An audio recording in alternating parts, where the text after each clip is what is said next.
Literatura assistida, a leitura que te acompanha.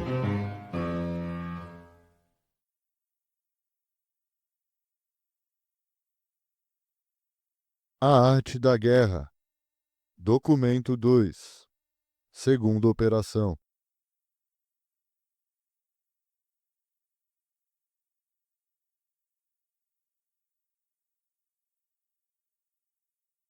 Sun Tzu disse: os princípios gerais da guerra são os seguintes: se alguém possui 1000 carros de guerra, 1000 carros reforçados e 100.000 soldados armados, com provisões que ultrapassem 1000 li.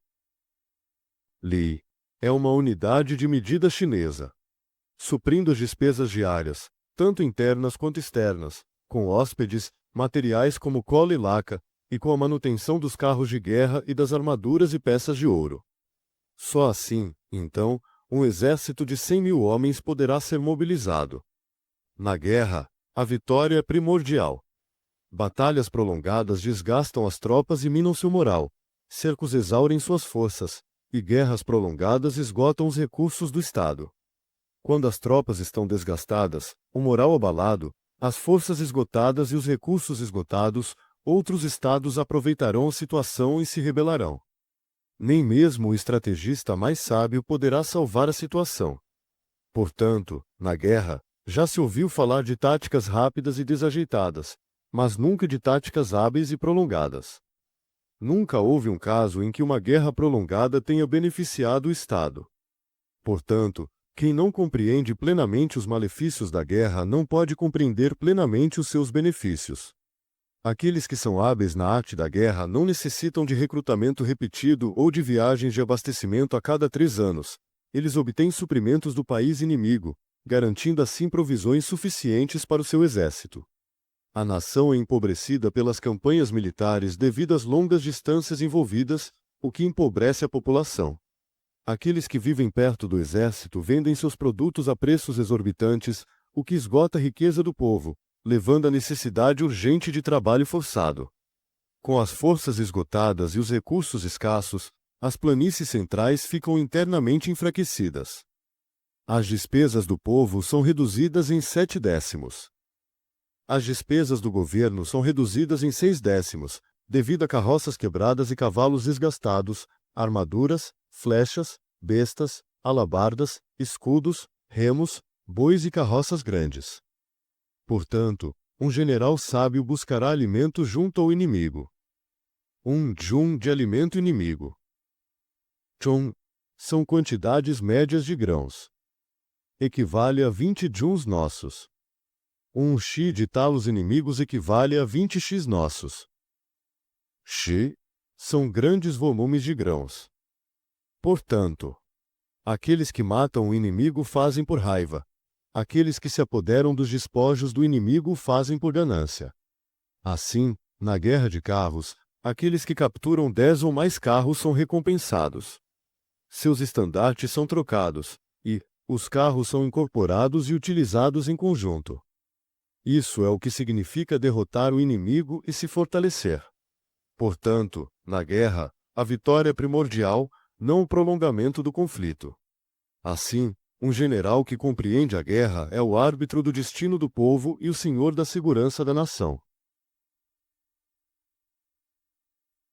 Nota editorial.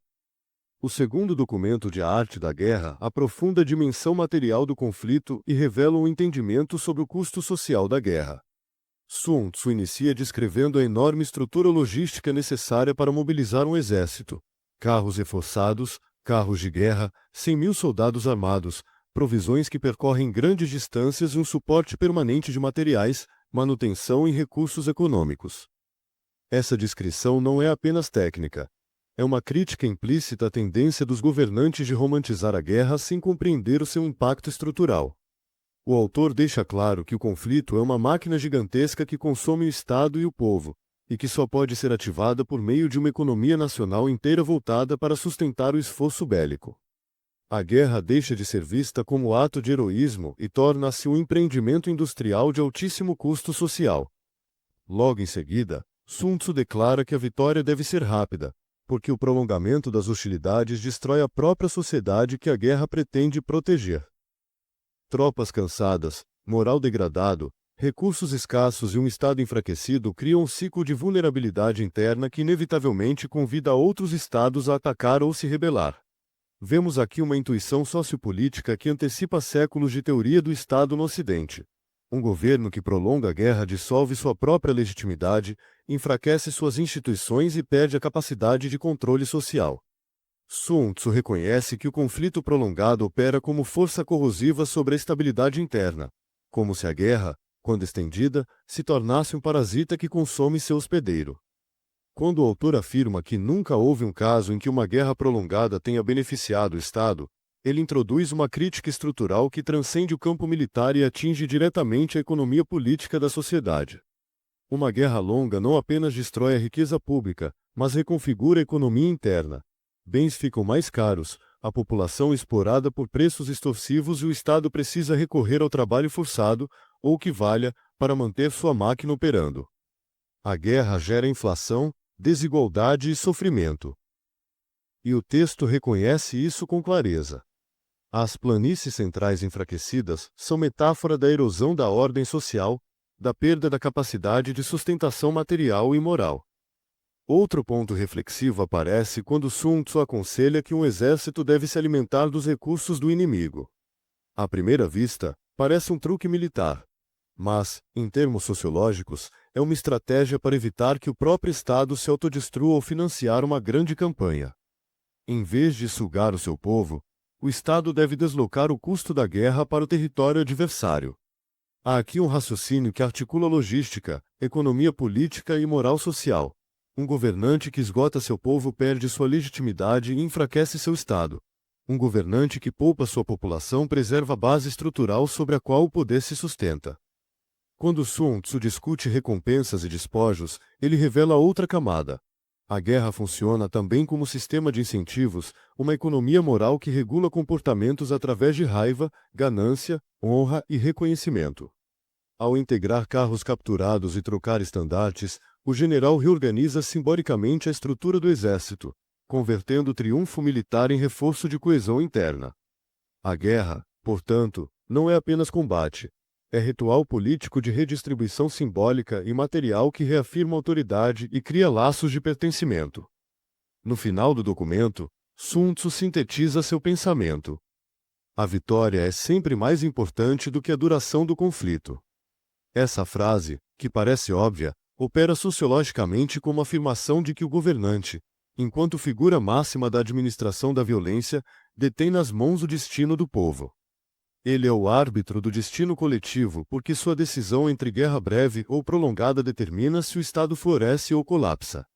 A guerra, portanto, não é apenas fenômeno militar, mas evento sociopolítico de alto impacto, capaz de redefinir as condições de existência da comunidade. Assim, o documento 2 configura uma crítica à irracionalidade das guerras prolongadas e uma análise detalhada das consequências materiais, econômicas e sociais do conflito. Sun Tzu demonstra que um Estado que não entende os custos reais da guerra está condenado a destruir-se por dentro, e que a arte da guerra, em sua essência, é também a arte de governar com prudência.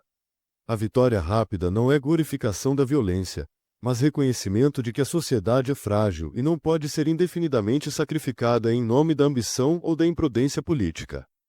É, portanto, um documento que oferece não apenas estratégia militar, mas uma teoria embrionária do Estado, da economia de guerra e dos limites sociais do poder.